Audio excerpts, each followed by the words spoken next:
ಸ್ನೇಹಿತರೆ ನಮಸ್ಕಾರ, ಜೈ ಭೀಮ್. ಈ ಮಾದಿಗ ಸಮುದಾಯದ ಏನು ಶಾಸಕರು ಸಚಿವರಿದಾರಲ್ಲ, KH ಮುನಿಯಪ್ಪ ಮತ್ತೆ RB ತಿಮ್ಮಾಪುರ್, ಅವ್ರಿಗೆ ನೇರವಾಗಿ ನಾನು ಈ ಒಂದು ಲೈವ್ ಕಾರ್ಯಕ್ರಮದ ಮೂಲಕ ಒಂದು ಎಚ್ಚರಿಕೆಯನ್ನು ಕೊಡೋದಕ್ಕೆ ಇಷ್ಟಪಡ್ತಾ ಇದ್ದೀನಿ. ಬಹುಶಃ ಇದು ಬಹಳ ದೊಡ್ಡ ಮಟ್ಟದ ಎಚ್ಚರಿಕೆ. ಮತ್ತೆ ಯಾವ ಲೆವೆಲ್ನ ತೊಂದರೆ ನನಗಾದ್ರೂ ಚಿಂತೆ ಇಲ್ಲ. I can face. ನಾನು ಅವ್ರನ್ನ ಮಾತ್ರ ಬಹುಶಃ ರೋಡ್ಗಳಲ್ಲೂ ಕೂಡ ಓಡಾಡೋದಕ್ಕೆ ಬಿಡೋದಿಲ್ಲ. ಅವ್ರನ್ನ ಇನ್ನು ಮುಂದೆ ಅವರು ನಮ್ಮ ಸಮುದಾಯದ ಎಷ್ಟೇ ದೊಡ್ಡ ನಾಯಕ ಆಗಿರಲಿ, ಅದಿನ್ನೆಷ್ಟೇ ದೊಡ್ಡ ರಾಜಕಾರಣಿ, ಸಚಿವ, ಅವನು ಮುಖ್ಯಮಂತ್ರಿನೇ ಆಗೋಗ್ಲಿ ನಾಳೆ ದಿವಸ, ನಾನು ನೇರವಾಗಿ ಮಾದಿಗ ಸಮುದಾಯದ KH ಮುನಿಯಪ್ಪ ಸಚಿವರು ಮತ್ತೆ ಏನು RB ತಿಮ್ಮಾಪುರ್ ಇದ್ದಾರ, ಅವರಿಗೆ ಎಚ್ಚರಿಕೆಯನ್ನ ಕೊಡ್ತಾ ಇದ್ದೀನಿ. ನೀವು ಈ ಸಮುದಾಯದಲ್ಲಿ ಹುಟ್ಟಿರೋದೇ ನಿಜವಾದ್ರೆ ಕಾಂಗ್ರೆಸ್ಸಿನ ಗುಲಾಮಗಿರಿ ಬಿಟ್ಟು ರೋಡ್ಗೆ ಬರಬೇಕು. ನೀವು ಮನುಷ್ಯರೇ ಆಗಿದ್ರೆ, ನಿಮ್ಮೊಳಗಡೆ ಏನಾದ್ರೂ ಕೂಡ ಈ ಸಮುದಾಯದ ಪರವಾಗಿ ಸ್ವಲ್ಪನಾದ್ರೂ ಕೆಚ್ಚು ಅನ್ನೋದೇನಾದ್ರು ಇದ್ರೆ KH Muniyappa and RB Timmapur, ನೀವು ಕಾಂಗ್ರೆಸ್ನ ಗುಲಾಮಗಿರಿ ಬಿಟ್ಟು ರಸ್ತೆಗೆ ಬನ್ನಿ. ನಾನು ಈಗ ಹೇಳ್ತಾ ಇದ್ದೀನಿ, ಸಮಾಜ ಕಲ್ಯಾಣ ಇಲಾಖೆಯ ಸಚಿವ ಮಹದೇವಪ್ಪನವ್ರಿಗೆ ಇನ್ನೆಷ್ಟು ಕೊಬ್ಬು ಮತ್ತೆ ಇನ್ನೆಷ್ಟು ದುರಾಂಕಾರ ಇದ್ರೆ ಮಾತ್ರ ಒಳ ಮೀಸಲಾತಿ ಜಾರಿ ಆಗದೇ ಇದ್ರೂ ಪರವಾಗಿಲ್ಲ, ಬ್ಯಾಕ್ಲಾಗ್ ಹುದ್ದೆಗಳನ್ನ ತುಂಬಬೇಕು ಅಂತ ಕ್ಯಾಬಿನೆಟ್ಗೆ ಇಶ್ಯೂನ ತಗೊಂಡೋಗ್ತಾ ಇದ್ದಾರೆ ಅಂತಂದ್ರೆ ಈ ಒಳ ಮೀಸಲಾತಿ ಹೋರಾಟಗಾರ ಸತ್ತೋಗಿದಾರ ಅಥವಾ ಕಾಂಗ್ರೆಸ್ಗೆ ತಮ್ಮನ್ನ ತಾವು ಅಡ ಇಟ್ಕೊಂಡಿದಾರ?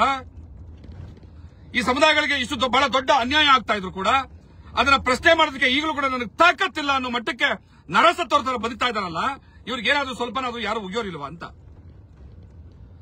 ಕಾಂಗ್ರೆಸ್ ಕಾಂಗ್ರೆಸ್ ಕಾಂಗ್ರೆಸ್ ಕಾಂಗ್ರೆಸ್ಸಿಗೋಸ್ಕರ ಯಾವ ಕೆಲಸ ಮಾಡಕ್ಕೂ ರೆಡಿ ಇದ್ದೀರಾ ನೀವು? ಸಮುದಾಯವನ್ನ ಬಲಿ ಕೊಡ್ತಾ ಇದ್ರು ಕೂಡ ಕಾಂಗ್ರೆಸ್ಸಿಗೋಸ್ಕರ ನೀವು ಅವ್ರ ಬೂಟ್ ಹೊಲೆದಕ್ಕೂ ಕೂಡ ನೀವು ಕೂತ್ಕೊಂಡ್ಬಿಟ್ರೆ ಏನಿದೆ ಅರ್ಥ? ಇದು ಸ್ನೇಹಿತರೆ, ಕಾರ್ಯಕ್ರಮ ನೋಡಿದ್ರೆ ದಯಮಾಡಿ ಇದರ ಬಗ್ಗೆ ಜಾಗೃತಿ ಮೂಡಿಸಿ ನಮ್ಮ ಜೊತೆ ನೀವೆಲ್ಲರೂ ನಿಲ್ಲಬೇಕು. ಸಮಾಜ ಕಲ್ಯಾಣ ಇಲಾಖೆಯ ಮಹದೇವಪ್ಪನವರು ಸಚಿವರು ಈಗ ಇನ್ನು 2 ದಿವಸದಲ್ಲಿ ಬರ್ತಾ ಇರುವಂತಹ ಕ್ಯಾಬಿನೆಟ್ಗೆ ಒಳ ಮೀಸಲಾತಿಯ ವಿಚಾರವ ಬದಿಗಿಡಿ, ನಾವು ಬ್ಯಾಕ್ಲಾಗ್ ಹುದ್ದೆಗಳನ್ನ ತುಂಬಬೇಕು ಅಂತ ಹೇಳ್ಕೊಂಡು ಆ ಇಶ್ಯೂನ ತಗೊಂಡು ಕ್ಯಾಬಿನೆಟ್ ಅಲ್ಲಿ ಅದಕ್ಕೆ ಒಂದು ರುಜುವಿನ ಅಥವಾ ಅನುಮತಿಯನ್ನು ತಗೊಳ್ಳೋದಕ್ಕೆ ಪ್ಲಾನ್ ಮಾಡ್ತಾ ಇದ್ದಾರೆ. ಎಷ್ಟರ ಮಟ್ಟಿಗೆ ದುರಾಂಕಾರ ಇದು, ಇನ್ನೆಷ್ಟರ ಮಟ್ಟಿಗೆ ಕೊಬ್ಬಿರಬೇಕು ಆ ಮನುಷ್ಯನಿಗೆ ಅಂತ. ಮುಖ್ಯಮಂತ್ರಿ ಸಿದ್ದರಾಮಯ್ಯ ಒಳ ಮೀಸಲಾತಿ ಜಾರಿ ಆಗೋವರೆಗೂ ಯಾವುದೇ ಹೊಸ ನೇಮಕಾತಿಗಳು ಮಾಡೋದಿಲ್ಲ ಅಂತ ಕ್ಯಾಬಿನೆಟ್ ಡಿಸಿಷನ್ ಮಾಡಿ ಇಟ್ಟಿರುವಾಗ, ಇಲ್ಲ ಒಳ ಮೀಸಲಾತಿ ಆಗೋದಕ್ಕೆ ಮುಂಚೆ ನಾವು ಸರ್ಕಾರದ ಹಲವು ಇಲಾಖೆಗಳಲ್ಲಿರುವಂತಹ ಹುದ್ದೆಗಳನ್ನ ತುಂಬಬೇಕಾಗಿದೆ ಅನ್ನೋ ಇಶ್ಯೂನ ಮಹದೇವಪ್ಪನವರು ತಗೊಂಡು ಹೋಗ್ತಾ ಇದ್ದಾರೆ ಅಂತಂದ್ರೆ, ಒಳ ಮೀಸಲಾತಿಯ ಹೋರಾಟಗಾರರು ನೀವು ನನ್ನ ಕೂದಲಿಗೆ ಸಮಾನ, ನೀವು 1000 ಹೋರಾಟ ಮಾಡಿ ನಾನು ಮಾಡೋದನ್ನೇ ಮಾಡ್ತೀನಿ, ಅದೇನ್ ಕಿತ್ಕೊಳ್ಳಿ ಅನ್ನುವಂತಹ ಧೋರಣೆನ, ಇಷ್ಟು ದುರಹಂಕಾರನ ಮಹದೇವಪ್ಪನಿಗೆ?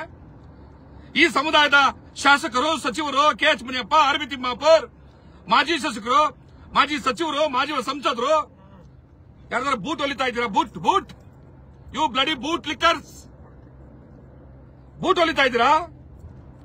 33,000 ಹುದ್ದೆಗಳನ್ನ ಏನಾದ್ರೂ ಕೂಡ ತುಂಬಿಬಿಟ್ರೆ ಅವ್ರು ಅನ್ಕೊಂಡಿದ್ದಾರೆ ಈ ಒಳ ಮೀಸಲಾತಿ ಹೋರಾಟಗಾರರು ಗುಲಾಮರಾಗಿದ್ದಾರೆ, ಕಾಂಗ್ರೆಸ್ ಅಲ್ಲಿ ಹೇಳ್ದಂಗೆ ಕೇಳ್ತಾರೆ, ನಮ್ಮ ವಿರುದ್ಧ ಮಾತಾಡೋದಿಲ್ಲ, ಏನ್ ಬೇಕಿದ್ದು ಮಾಡೋಣ ಅಂತ ಏನಾದ್ರು ಕಾಂಗ್ರೆಸ್ ಅವ್ರು ಭಾವಿಸ್ಬಿಟ್ಟಿದ್ದಾರೆ.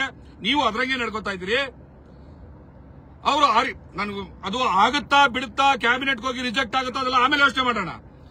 ಆದ್ರೆ ಇಷ್ಟು ಉದ್ದಟತನ ಮಾಡಿ ಕ್ಯಾಬಿನೆಟ್ಗೆ ಈ ಇಶ್ಯೂನ ತಗೊಂಡು ಹೋಗ್ತೀನಿ ಅನ್ನುವಂತಹ ಒಂದು ದುರಾಂಕಾರವನ್ನು ಪ್ರದರ್ಶನ ಮಾಡ್ತಾರೆ ಅಂತಂದ್ರೆ, ಆ ಸಮಾಜ ಕಲ್ಯಾಣ ಇಲಾಖೆಯಲ್ಲಿರುವಂತಹ ಕಾರ್ಯದರ್ಶಿ ಮಣಿವಣ್ಣನ್, ರೇ ಮಿಸ್ಟರ್ ಮಣಿವಣ್ಣನ್, ನೀವೇನಾದ್ರೂ ನಾಳೆ ದಿವಸ ಕ್ಯಾಬಿನೆಟ್ ಅಲ್ಲಿ ಈ ಇಶ್ಯೂ ಅಡ್ರೆಸ್ ಆಗಿ ಅಲ್ಲೇನಾದ್ರೂ ಒಪ್ಪಿಗೆ ಆಯ್ತು ಅಂತಂದ್ರೆ ಪ್ರಾಣ ಹೋದ್ರೂ ಚಿಂತೆ ಇಲ್ಲ ನಮಗೆ.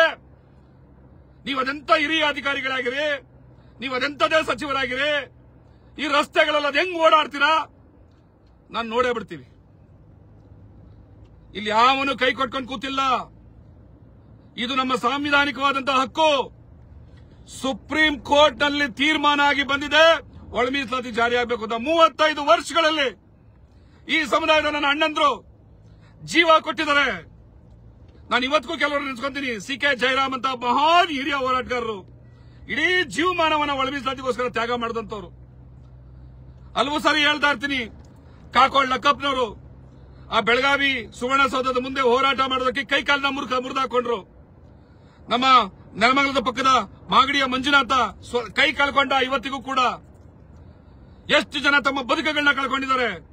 ಅದೆಷ್ಟು ಪೊಲೀಸ್ನವ್ರು ಒದೆ, ಅದೆಷ್ಟು ಬೂಟಿನ ಒದೆ, ಅದೆಷ್ಟು ಬದುಕುಗಳು ಹಾಳಾಗೋದ್ವು. ಇಷ್ಟೆಲ್ಲ ಹೋರಾಟದ ನಂತರ ಕೂಡ ನಾನು ಬ್ಯಾಕ್ಲಾಗ್ ಹುದ್ದೆಗಳನ್ನ ತುಂಬ್ತೀನಿ. ನಿಮ್ಮ ಒಳ ಮೀಸಲಾತಿ ನನ್ನ ಕೂದಲು ಅದು ಜಾರಿ ಆಗದೆ ಹೋದ್ರು ಕೂಡ ನಾನು ಕ್ಯಾಬಿನೆಟ್ ಅಲ್ಲಿ ಬ್ಯಾಕ್ಲಾಗ್ ಹುದ್ದೆಗಳನ್ನ ತುಂಬ್ತೀನಿ ಅನ್ನೋ ದುರಹಂಕಾರವನ್ನ ನೀವು ಪ್ರದರ್ಶನ ಮಾಡಿದ್ರೆ ಇಲ್ಲಿ ಯಾವನು ಕೈ ಕಟ್ಕೊಂಡು ಕೂತಿಲ್ಲ. ಏನ್ ಬೇಕಾದ್ರೂ ಆಗ್ಬೋದು, ಜೀವ ಹೋಗ್ಬೋದು. ಸರ್ಕಾರಿ ನೌಕರರಿಗೆ, ಸಚಿವರಿಗೆ ಬೆದರಿಕೆ ಆಗ್ತಾ ಇದೀನಿ ಅಂತ ಕರ್ಕೊಂಡೋಗಿ ಕೇಸ್ ಹಾಕಿ ಜೈಲ್ಗೆ ಹಾಕ್ತೀರಾ? It's my fault.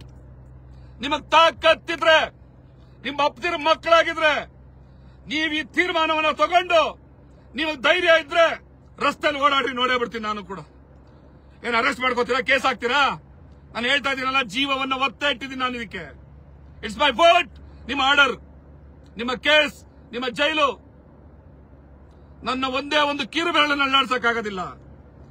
ಯಾವನು ಜೀವಕ್ಕೆ ಹೆದರಿ ಕೂತಿರ್ತಾನಲ್ಲ ಅವನಿಗೆ ನೀವು ಬೆದರಿಸಬಹುದು. ಯಾವನು ನಿಮ್ಮ ಬೂಟ್ ಟೆಕ್ಕ ಕಡಿ ಇರ್ತಾನಲ್ಲ ಅವನಿಗೆ ನೀವು ಎದುರಿಸಬಹುದು. ಅಥವಾ ಇನ್ಯಾವನಾದ್ರೂ ಕೂಡ ನಿಮ್ಮ ಹತ್ರ ನಿಗಮ ಮಂಡಳಿ ಸದಸ್ಯತ್ವ ಕೊಡಿ, ಅಧ್ಯಕ್ಷಸ್ಥಾನ ಕೊಡಿ, MLA ಟಿಕೆಟ್ ಕೊಡಿ, MLC ಟಿಕೆಟ್ ಕೊಡಿ, ನನ್ನ ಮಗಳಿಗೆ ಟಿಕೆಟ್ ಕೊಡಿ, ನನ್ನ ಅಳಿಯನ್ ಕೊಡಿ ಅಂತ ಭಿಕ್ಷೆ ಎತ್ಕೊಂಡ್ಬಂದಿದ್ರೆ ಲೋಫರ್ಸ್, ಅವರನ್ನ ನೀವು ಎದುರಿಸಬಹುದು. ನನ್ನನ್ನು ಎದುರಿಸಕ್ಕಾಗಲ್ಲ. ಮತ್ತೆ ನಾನು ಒಂಟಿಯಲ್ಲ. ನಿಮ್ಮ ಮರ್ಜಿಗೋಸ್ಕರ ನಿಮ್ ಜೊತೆಲಿರುವಂತವರು ನನ್ನ ಅಣ್ಣ ತಮ್ಮಂದಿರಿರ್ಬೋದು. ಬೀದಿಗಿಳಿತೀನಿ, ಸಾವಿರಾರು ಜನರ ಜೊತೆ ನಾನು ಬೀದಿಗಿಳಿತೀನಿ. ನನ್ನ ಜೊತೆ ಬೀದಿಲಿಳಿಯೋದಕ್ಕೆ ನಾನು ಅನಾಥ ಅಲ್ಲ, ಒಬ್ಬನೇ ಅಲ್ಲ, ಸಾವಿರಾರು ಜನರನ್ನು ಕಟ್ಕೊಂಡು ಬೀದಿಗಿಳಿತೀನಿ ನಾನು. ನೀವೇನಾದ್ರೂ ನಿಮಗ್ ತಾಕತ್ತಿದ್ರೆ, ನಿಮ್ಮ ಅಪ್ಪದಿರ ಮಕ್ಕಳೇ ಆಗಿದ್ರೆ ಕ್ಯಾಬಿನೆಟ್ ಅಲ್ಲಿ ಇದನ್ನ ಡಿಸಿಷನ್ ಪಾಸ್ ಮಾಡಿಸಿ ನೀವು ಆಚೆ ಬಂದ್ಬಿಡ್ರೆ ನೋಡೇ ಬಿಡ್ತೀನಿ ನಾನು. ಮಾನ್ಗೇಡಿಗಳ, KH Muniyappa, RB Timmapur, idiots, ಈ ಸಮುದಾಯದ ಹೆಸರನ್ನ ಹೇಳ್ಕೊಂಡು, ಈ ಸಮುದಾಯದ ಓಟನ್ನ ಪಡ್ಕೊಂಡು, ಈ ಸಮುದಾಯದ ಭಿಕ್ಷೆ ಆಗಿ ನೀವು ಅಧಿಕಾರವನ್ನು ಮಾಡ್ತಾ ಇದ್ದೀರಿ. ಕ್ಯಾಬಿನೆಟ್ ಅಲ್ಲಿ ತೀರ್ಮಾನ ಆಗುತ್ತೆ ಬಿಡುತ್ತೆ ಎರಡನೇ ಮಾತು. ನೀವಲ್ಲಿ ಹೋಗಿ ಬೇಕಿದ್ರೆ ನೀವು ಅವಕಾಶ ಕೊಡದೆ ತಡಿಬಹುದು, ಅದು ಎರಡನೇ ಮಾತು. ಆದ್ರೆ ನಿಮ್ಮ ಕಣ್ ತಪ್ಪಿಸಿ ಕ್ಯಾಬಿನೆಟ್ಗೆ ಇದೊಂದು ತೀರ್ಮಾನ ಬರುತ್ತೆ ಅಂತಂದ್ರೆ ನೀವಾಗಾದ್ರೆ ಏನಿದ್ದೀರಿ? ನೀವೇನ್ ಕೆಲಸ ಮಾಡ್ತಾ ಇದ್ದೀರಿ ಅಲ್ಲಿ? ಸಚಿವರ ನೀವು ಅಥವಾ ಕೆರಾವಲಿಯವರ? ಏನ್ ಕೆಲಸ ಮಾಡ್ತಾ ಇದ್ದೀರಿ? ಆ ಇಶ್ಯೂನ ಅಡ್ರೆಸ್ ಮಾಡೋ ಮಟ್ಟಕ್ಕಾದ್ರೂ ಕೂಡ ಆ ತಾಕತ್ತು, ಆ ಕೊಬ್ಬು, ಆ ದಿಮಾಕು ಬಂದಿದೆ ಮನುಷ್ಯನಿಗೆ ಅಂತಂದ್ರೆ ನೀವೆಲ್ಲ ಏನ್ ಮಾಡ್ತಾ ಇದ್ದೀರಿ? ಸಾರಿ ಟು ಸೇ, ಕಿತ್ಕೊಂಡು ಕೂತ್ಕೊಳ್ಳಿ ಎಲ್ಲಾದ್ರೂ ಹೋಗಿ. ನೀವು ಅದಕ್ಕೆ ಲಾಯಕು. ಲಕ್ಷ ಗಟ್ಟಲೆ ಜನ ಸಮುದಾಯ ಎಷ್ಟು 35 ವರ್ಷ ಹೋರಾಟ ಮಾಡ್ತು. ನನ್ನ ಅಣ್ಣ ತಮ್ಮಂದ್ರು 6 ಜನ ಹುಬ್ಳಿ ಸಮಾವೇಶ ಮಾಡಕ್ ಹೋಗಿ ನಿಮ್ಮ ತೇವಲನ್ನು ತೀರ್ಸ್ಕೊಳಕ್ ಹೋಗಿ 6 ಜನರನ್ನು ಬಲಿ ಕೊಟ್ರಲ್ರು. 6 ಜನರನ್ನು ಬಲಿ ಕೊಟ್ರಿ ನೀವು. ಇನ್ನೆಷ್ಟು ಜನ ಸಾಯ್ಬೇಕು? ನೀವು ಈ ಸಮುದಾಯದ ಶಾಸಕರೇನ್ರೋ? ನೀವು ಈ ಸಮುದಾಯದ ಶಾಸಕರ? ಈ ಸಮುದಾಯದ ಸಚಿವರ ನೀವು? ನಾನು ಒಂದ್ ಸೆಕೆಂಡ್ ಪದೇ ಹೇಳ್ತಾ ಇದ್ದೀನಿ, ನಾಳೆ ಕ್ಯಾಬಿನೆಟ್ ಅಲ್ಲಿ ಡಿಸಿಷನ್ ಆಗುತ್ತೋ ರಿಜೆಕ್ಟ್ ಆಗುತ್ತೋ ಸಿದ್ದರಾಮಯ್ಯ ಜಾಕಯ್ಯ ಮಾಡ ಯಾರನ್ನ ನೀವೇ ಯೋಚನೆ ಮಾಡಿ, ಒಂದು ಫಾರ್ಮಾಲಿಟೀಸ್ ಯೋಚನೆ ಮಾಡೋಣ. ಈ ತರದ್ದು ಮುಖ್ಯಮಂತ್ರಿ ಒಳ ಮೀಸಲಾತಿ ಜಾರಿ ಆಗೋವರೆಗೂ ನಾವು ಸರ್ಕಾರಿ ಹುದ್ದೆಗಳನ್ನ ತುಂಬೋದಿಲ್ಲ ಅಂತ ಕ್ಯಾಬಿನೆಟ್ ಡಿಸಿಷನ್ ಮಾಡಿರುವಾಗ ಮತ್ತೊಬ್ಬ ಸಚಿವ, ಅದರಲ್ಲೂ ಕೂಡ ಸಿದ್ದರಾಮಯ್ಯನ ಪಟ್ಟ ಶಿಷ್ಯ, ಸಿದ್ದರಾಮಯ್ಯನಿಗೆ ಗೊತ್ತಿಲ್ಲದೆ ನಾವು ಈ ಕ್ಯಾಬಿನೆಟ್ಗೆ ಈ ಇಶ್ಯೂನ ತರ್ತೀವಿ ಅಂತ ಸ್ವಂತ ಇಚ್ಛೆಯಿಂದ ತಗೊಂಡೋಗ್ತಾರ? ಮೋಸಗಾರ ಸಿದ್ದರಾಮಯ್ಯ. ಈ ಸಮುದಾಯವನ್ನು ದಿಕ್ಕು ಕೆಡಿಸ್ತಾ ಇರುವಂತಹ ನಂಬಿಕೆ ದ್ರೋಹಿ ಸಿದ್ದರಾಮಯ್ಯ. ನಿನ್ನ ಶಿಷ್ಯನ ಮೂಲಕ ಒಳ ಮೀಸಲಾತಿ ಇಶ್ಯೂನ ಕ್ಯಾಬಿನೆಟ್ ತರಿಸ್ಕೊಳ್ಳೋದಕ್ಕೆ ಪ್ಲಾನ್ ಮಾಡ್ತಾ ಇದ್ದೀರಲ್ಲ. ನೀವು ಮನುಷ್ಯರ ಅನ್ನ ತಿಂತೀರಾ? ನೀವು ಹೊಟ್ಟೆಗೆ ಅನ್ನ ತಿಂತೀರಾ? ಸಗಣಿ ತಿಂತೀರಾ ನೀವು ಸಿದ್ದರಾಮಯ್ಯ? ಯಾರು ಇವತ್ತಿಷ್ಟು ರೋಷವಾಗಿ ನಾವು ಮಾತಾಡ್ತೀವಿ ಅಂದ್ರೆ ನಮ್ಮ ಹೊಟ್ಟೆ ನೋವು ಎಷ್ಟಿರಬೇಕು? ನಮ್ಮ ಉಸಿರು ನಿಮ್ಮನ್ನ ಬಿಡುತ್ತಾ? ನಮ್ಮ ಮಕ್ಕಳು ಮರಿಗಳು ನಿಮ್ ಬೂಟ್ ಹೊಲಿಬೇಕೇನ್ರು? ಸಾಯೋವರೆಗೂ ಕೂಲಿ ಮಾಡ್ಕೊಂಡೇ ಬಿದ್ದಿರ್ಬೇಕೇನ್ರು? ಕೋಟಿ ಗಟ್ಟಲೆ ದುಡ್ಡು ತಗೊಂಡೋಗಿ ಕೇವಲ ಒಂದೊಂದು ಜಾತಿ ಸಮುದಾಯದ ಹೆಸರಲ್ಲಿ ಮಾಡ್ತಿರಲ್ಲ, ನೀವೆಲ್ಲ ಮನುಷ್ಯರಿದ್ದೀರೇನ್ರು? ಇಷ್ಟನ್ನ ಕೇಳಲಾರದೆ ತಾಕತ್ತಿಲ್ಲದೆ ಸಮುದಾಯದ ಹೆಸರಲ್ಲಿ ಚುನಾವಣೆ ಬಂದಾಗ ಇವನ ಮಗಳಿಗೆ ಟಿಕೆಟ್ ತಗೊಳಕ್ಕೆ, ಇವನ ಅಡಿಯನ್ ಟಿಕೆಟ್ ತಗೊಳಕ್ಕೆ ಸಾಯ್ತಾ ಇರ್ತೀರಾ ಇಡಿಯಟ್ಸ್. ಸಮುದಾಯದ ಪರವಾಗಿ ಮಾತಾಡೋಕೆ ತಾಕತ್ತಿಲ್ಲ ನಿಮಗೆ. ಕೆರಾವಲಿಯದ್ರ ಬಗ್ಗೆ ಮಾತಾಡಬಾರ್ದಿತ್ತಂತೆ. ನಿಮ್ಮ ಪದಗಳನ್ನೆಲ್ಲ ನೀವು ಅಲಂಕಾರ ಹಾಕ್ಬಿಟ್ಟು ನೀವು ನೆಕ್ಕಡ್ರಯ್ಯ. ಅದು ಮಾತಾಡಬೇಡಿ, ಇದು ಮಾತಾಡಬೇಡಿ. ಹೋಗಲ್ಲ ಸಿದ್ದರಾಮಯ್ಯ ಹತ್ರ ಮಾತಾಡ್ರಯ್ಯ. ಕೆರಾವಲಿಯದ್ರ ಬಗ್ಗೆ ಮಾತಾಡಬಾರ್ದಂತೆ. ಕೆರಾವಲಿ ವಂಶದಲ್ಲಿ ಕಣೆ ಹುಟ್ಟಿರೋದು. ಕೆರಾವಲಿ ವಂಶದಲ್ಲಿ ಹುಟ್ಟಿರೋದಕ್ಕೆ ನಾನು ಮಾತಾಡ್ತಾ ಇದ್ದೀನಿ. ಇನ್ ಕೆರಾವಲ್ಕೊಂಡೆ ಕೂತಿರ್ಬೇಕ ನಾವು ಸಾಯೋವರ್ಗುನು. ಕೆರಾವಲಿ ಅದು ನನ್ನ ಕುಲವೃತ್ತಿ ಕಣೆ. ನನ್ನ ತಾತನ ಕಾಲದಲ್ಲಿ ಇವತ್ತು ಆ ಕೆರಾವಲಿ ಫ್ಯಾಕ್ಟರಿನ ಕೊಂಡ್ಕೊಂಡ್ಬಿಡಬಲ್ಲೆ ನಾನು. ಅದಲ್ಲ ಮಾತು. ಅದು ನನ್ನ ವೃತ್ತಿಯಾಗಿತ್ತು. ನನ್ನ ದೇವರದು ಆ ವೃತ್ತಿ.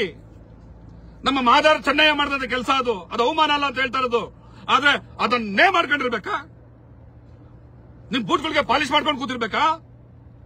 ಬೂಟ್ಗಳು ಪಾಲಿಶ್ ಮಾಡೋದಲ್ಲ, ಆ ಬೂಟ್ಗಳನ್ನ ತಗೊಂಡು ತಲೆ ಮೇಲೆ ಕೂದಲು ಉದ್ರೋಗ ಅವ್ರಿಗೆ ಹೊಡಿತೀವಿ. ಏನ್ ಬೇಕಾದ್ರೆ ಆಗ್ಲಯ್ಯ. ಬೆದರಿಕೆ ಆಗ್ತಾ ಭಾಸ್ಕರ್ ಪ್ರಸಾದ್ ಬೆದರಿಕೆ ಆಗಿದ್ದಾನೆ ಸಚಿವನಿಗೆ. ಭಾಸ್ಕರ್ ಪ್ರಸಾದ್ ಅವಚ್ಚ ಮಾತಾಡಿದ್ದಾನೆ ಮುಖ್ಯಮಂತ್ರಿಗೆ. ಭಾಸ್ಕರ್ ಪ್ರಸಾದ್ ಹಂಗ್ ಮಾಡ್ದ, ಬೆದರಿಕೆ ಆಗ್ತಾ ಸರ್ಕಾರಿ ನೌಕರನ್ನ ಬೆದರಿಸ್ತಾ ಕೇಸ್ ಹಾಕೊಂಡು ಕಿತ್ಕೋದ್ರಲ್ಲೇ. ಕೇಸ್ ಹಾಕ್ರ. ನಿಮ್ ಹತ್ರ ಗುಲಾಮ್ಗಿರಿ ಮಾಡ್ಕೊಂಡ್ ಬರ್ತಾರಲ್ಲ, ಅವ್ರಿಗೆ ಎದುರಿಸ್ರು ನೀವು, ನನಗಲ್ಲ. ಮಕ್ಳು ನಾವು ಈ ಹೋರಾಟದ ಜೀವನಕ್ಕೆ ಬರೋದಕ್ಕೆ ಮುಂಚೆನೆ ಈ ಪ್ರಾಣನ ಇಟ್ಬಿಟ್ಟಿದೀವಿ. ಯಾರಿಗೋ ಸಮಾಜ ಕೊಟ್ಬಿಟ್ಟಿದೀವಿ. ತಗೊಳ್ರಿ ನಿಮ್ದೆ. ಬಾಬಾ ಸಾಹೇಬ್ ಅಂಬೇಡ್ಕರ್ ಅವತ್ತು ನಮಗ್ ಕೊಟ್ಟಿದ್ರು, ತಗೊಳ್ರ. ಇವತ್ತು ಅವ್ರ ಋಣ, ಈ ಜೀವ ನಿಮ್ದು, ತಗೊಳ್ರ ಅಂತ ಕೊಟ್ಬಿಟ್ಟಿದೀವಿ. ಯಾವತ್ತು ಯಾರು ಬೇಕಾದ್ರೆ ಎತ್ಕೊಂಡ್ರು ನಮ್ಗೆ ಐ ಡೋಂಟ್ ಕೇರ್. ನಾವು ಮಕ್ಕಳಿಗೋಸ್ಕರ ಬದುಕಬೇಕು, ಮರಿಗೋಸ್ಕರ ಬದುಕಬೇಕು, ಹೆಂಡತಿ ಮಾಡ್ಬೇಕು, ಆಸ್ತಿ ಮಾಡ್ಬೇಕು ಅಂತ ಗುಲಾಮ್ಗಿರಿ ಬಾಳ್ತಾ ಇಲ್ಲಪ್ಪ ನಾವು. ನಾನು ಒಂದೇ ಹೇಳ್ತೀನಿ, KH Muniyappa, R B Timmapur, ಇದೇನಾದ್ರೂ ನಾಳೆ ಕ್ಯಾಬಿನೆಟ್ ಅಲ್ಲೇನಾದ್ರೂ ಮಂಡನೆ ಆಯ್ತು, ಇದೇನಾದ್ರೂ ಡಿಸಿಷನ್ ಆಯ್ತು, ಬೀದಿಯಲ್ಲಿ ನಿಮಗೆ ಮೆಟ್ಟಾಗ ಹಾಕಿಸ್ತಿಲ್ಲ ಅಂತಂದ್ರೆ ನಾನು ನಮ್ಮ ಅಪ್ಪನ ಮಗನೇ ಎಲ್ಲ ಕಂಡ್ರು. ಇದೊಂದು ಎಚ್ಚರಿಕೆಯನ್ನ, ಇದೊಂದು ವಾರ್ನಿಂಗ್ ಅನ್ನ ಬಹಳ ದುರಹಂಕಾರದಿಂದ ಹೇಳ್ತಾ ಇದ್ದೀನಿ. ಆದ್ರೆ ಅಷ್ಟೇ ನೋವಿನಿಂದ ಹೇಳ್ತಾ ಇದ್ದೀನಿ. ನಾನೇನು ಒಂಟಿಯಲ್ಲ. ತಿರ್ಗಾ ನಾನು ಬೀದಿಗೆ ಇಳಿದ್ರೆ ನಿಮ್ಮ ಮಾನ ಮರ್ಯಾದೆಗಳನ್ನ 3 ಕಾಸ್ಕೊಂಡಂಗ್ ಮಾಡ್ತೀನಿ. ನೀವು ನಾಳೆ ಏನ್ ಮಾಡ್ತೀರೋ ಗೊತ್ತಿಲ್ಲ. ನಾಳೆ ನಾವು ಆಗೋದಿಕ್ ಬಿಡೋದಿಲ್ಲ, ನಾವು ತಡೆದಿದ್ದೀವಿ ಎಲ್ಲ. ನೀವು ಕುಂಟುನೆ ಬೇಕಂಡ 1000 ಹೇಳ್ಬೋದು. ಆದ್ರೆ ಒಂದು ಸಿಂಗಲ್ ಡೋಸ್ ಕೊಟ್ಟು ನೋಡು, ಟೆಸ್ಟಿಂಗ್ ಡೋಸ್ ಕೊಟ್ಟು ನೋಡು. ಕ್ಯಾಬಿನೆಟ್ ತರ್ತೀನಿ ಅಂತ ಟೆಸ್ಟಿಂಗ್ ಡೋಸ್ ಕೊಟ್ಟು ನೋಡು. ಈ ಟೆಸ್ಟಿಂಗ್ ಡೋಸ್ ಕೊಟ್ಟಾಗ ನಿನ್ ಸಮುದಾಯ ಹೆಂಗೆ ರಿಯಾಕ್ಟ್ ಮಾಡುತ್ತೆ ನೋಡೋಣ. ಏನೋ ಹಂಗೆ ಸುಮ್ಮನಿದ್ ಬಿಟ್ರೆ ಹೆಂಗ ಬಜಾವಣೆಸ್ಬಿಡೋಣ, ಪಾಸ್ ಮಾಡ್ಬಿಡೋಣ. ಕೊಟ್ಟು ನೋಡು. ಇಲ್ಲ ತುಂಬಾ ಆಕ್ರೋಶ, ರಿಜೆಕ್ಟ್ ಆಯ್ತು ಅಂತಂದ್ರೆ ತೆಗೆದು ಬಿಡೋಣ. ಒಂದು 4 ಸರಿ ಈ ತರ ಪ್ರಯತ್ನ ಮಾಡ್ತಾ ಇದ್ರೆ ಒಂದಲ್ಲ ಒಂದ್ಸರಿ ಸಕ್ಸಸ್ ಆಗ್ಬಿಡ್ತದೆ. ಇನ್ನೇನ್ ಚುನಾವಣೆ ಹತ್ರ ಬರುತ್ತೋ ಅಥವಾ ಕ್ಯಾಬಿನೆಟ್ ಅನ್ನ ಮತ್ತೆ ರೀಶಫಲ್ ಮಾಡ್ತಾರೋ ಏನೋ ಒಂದು ಮಾಡುವಾಗ ಈ KH ಮುನಿಯಪ್ಪನಿಗೋ ಆರ್ ಬಿ ತಿಮ್ಮಾಪುರ್ಗೋ ಸಚಿವ ಸ್ಥಾನ ಎಲ್ಲಾರು ಕೈ ತೊಟ್ಟು ಹೋಗ್ಬಿಟ್ರೆ ಏನ್ ಮಾಡ್ಬೇಕು? ಸರಿಯಪ್ಪ ಸುಮ್ಮನೆ ಇದ್ ಬಿಡೋಣ. ಅಥವಾ ನನ್ನ ಮಗಳಿಗೋ, ನನ್ನ ಅಳಿಯನ್ಗೋ, ನನ್ನ ತಮ್ಮನಿಗೋ, ಚಿಕ್ಕಪ್ಪನಿಗೋ, ಯಾವನಿಗೋ ಒಂದು ಸಚಿವ ಸ್ಥಾನ ಸಿಗಬಹುದೇನೋ, ಹಂಗಾಗಿ ಸುಮ್ಮನೆ ಇದ್ ಬಿಡಪ್ಪ. ಸಿದ್ದರಾಮಯ್ಯ ಹೇಳ್ಬೋದು, ನೋಡ್ರಿ ಮುನಿಯಪ್ಪರೇ, ನೋಡಿ ತಿಮ್ಮಾಪುರ್, ಇದೇನೋ ಆಗ್ತಿದೆಪ್ಪ, ತುಂಬಾ ಕೆಲಸಗಳನ್ನ ತುಂಬಬೇಕಾಗಿದೆ, ನನಗೆ ಒತ್ತಡ ಇದೆ, ಬೇರೆ ಸಮುದಾಯದವ್ರಿಗೆ ಒತ್ತಡ ಇದೆ, ಇದೊಂದ್ಸಲಿ ತುಂಬ ಬಿಡೋಣ, ಒಳ ಮೀಸಲಾತಿ ನೆಕ್ಸ್ಟ್ ಆಗುತ್ತೆ, ಈಗ ಕೆಲವು ಅಗತ್ಯ ಇದೆ, ಹಾಗಾಗಿ ತುಂಬ ಬಿಡೋಣ ಅಂತ ಹೇಳಿದ್ಮೇಲೆ ನೀವು ಹೂ ಅಂದ್ಬಿಟ್ಟು ನಾಳೆ ಆಗದೆ ಇರಬಹುದು. ಆದ್ರೆ ಒಂದು ಪ್ರಯತ್ನವನ್ನ, ಆ ದುರಹಂಕಾರವನ್ನ ಪ್ರದರ್ಶನ ಮಾಡ್ತಾರಲ್ಲ ಇವತ್ತು. ಒಂದು ಕ್ಯಾಬಿನೆಟ್ ಡಿಸಿಷನ್ ಮಾಡಬಾರ್ದು ಅಂತ ಇದ್ಮೇಲೂ ಕೂಡ ಮತ್ತೊಂದು ಟ್ರಯಲ್ ನ ಮಾಡಕ್ ಹೊರಟಿದ್ದಾರೆ ಅಂತಂದ್ರೆ ನೀವೆಲ್ಲ ನರ ಸತ್ತವ್ರು ಅಂತ ಅರ್ಥ. KH Muniyappa, R B Timmapur, ನೀವು ನರ ಸತ್ತಿದೆ ನಿಮಗೆ ಅಂತ ಅರ್ಥ. ನೀವು ಇದನ್ನೇನಾದ್ರು ಕ್ಯಾಬಿನೆಟ್ ತಗೊಂಡೋದ್ರೆ ನೀವು ಬಿಡೋದಿಲ್ಲ, ನೀವು ತಡಿತೀರಿ, ದೊಡ್ಡ ಹೋರಾಟವನ್ನ ಕಟ್ತೀರಿ ಅನ್ನೋ ಭಯವೇ ಇಲ್ಲ ಅವ್ರಿಗೆ. ನಿಮ್ಮನ್ನ ಚಡ್ಡಿ ಕಟ್ಕೊಂಡಿದ್ದಾರೆ ಅವರು. ಈ ಗಾಡಿಗೆ ಏನೋ ದೃಷ್ಟಿಗೆ ನಿಂಬೆಣ್ಣು ಮತ್ತೆ ಇದು ಎಂತ ಮೆಣಸಿನಕಾಯಿ ಕಟ್ತಾರಲ್ಲ, ಹಂಗೆ ನಿಮ್ಮನ್ನ ಅವ್ರು ಚಡ್ಡಿ ಕಟ್ಕೊಂಡಿದ್ದಾರೆ. ದೃಷ್ಟಿ ಬೊಂಬೆಗಳು ನೀವು. ಹೆಂಗೂ ಇವ್ರು ತಡೆಯಲ್ಲ ಬಿಡೋ. ಅಯೋಗ್ಯರು ಇವರು, ಏನು ಕೈಲಾದವ್ರು ಇವರು, ನರಸತ್ತವ್ರು ಇವರು, ಹೇಡಿಗಳು ಇವರು. ತೀರ್ಮಾನ ಮಾಡ್ಬಿಟ್ಟಿದ್ದಾರೆ ಅವರು. ಅವರ ತೀರ್ಮಾನ ಮಾಡಿದರೆ ಹಾಗಾಗಿ ಕ್ಯಾಬಿನೆಟ್ಗೆ ಈ ಇಶ್ಯೂನ ತಗೊಂಡು ಹೋಗ್ತಾ ಇದ್ದಾರೆ. ಇನ್ನ ಈ ನಾಡಿನ ಬುದ್ಧಿವಂತರು, ಆಹಾ ಪ್ರಗತಿಪರರು, ಆಹಾ ವಿಚಾರವಾದಿಗಳು, ಏನು ಸೋಕಾಳ್ ಜಾತ್ಯತೀತವಾದಿಗಳು, ಯಾವನಾದ್ರೂ ಒಬ್ಬನಾದ್ರೂ ಸರಿ,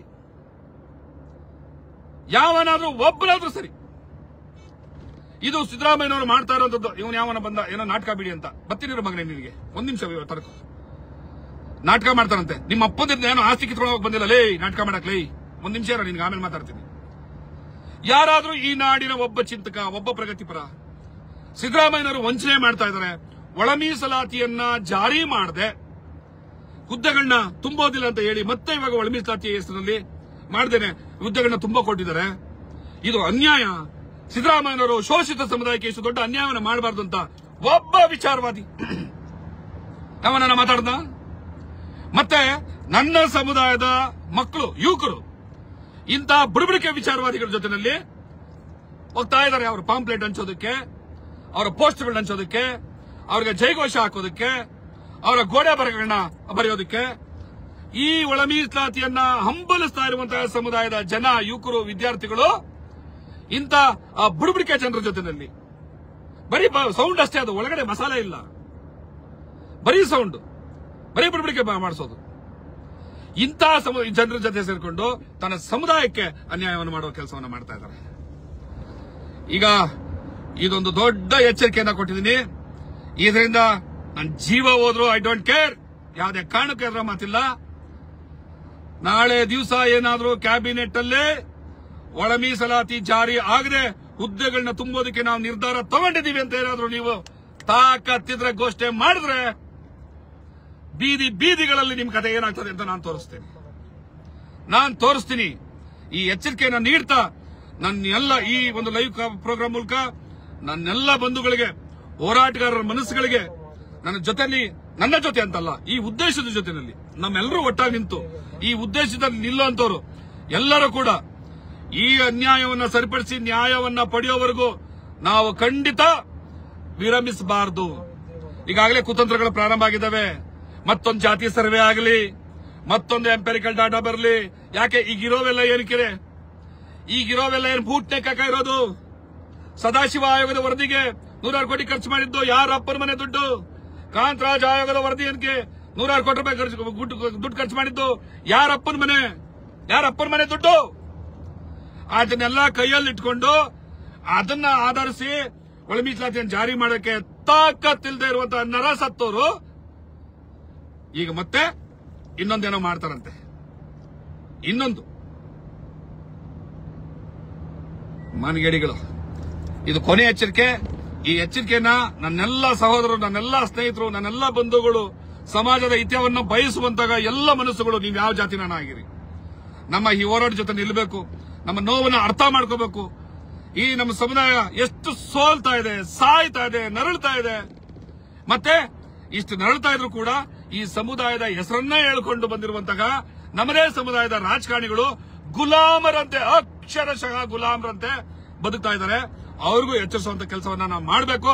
ನೀವೆಲ್ಲ ನಮ್ಮ ಜೊತೆ ನಿಲ್ಬೇಕು ಅಂತ ನಿಮ್ಮೆಲ್ಲರಲ್ಲೂ ಕೈ ಮುಗಿದು ನಾನು ಪ್ರಾರ್ಥನೆ ಮಾಡ್ತಾ ಇದ್ದೀನಿ. ಜೈ ಭೀಮ್.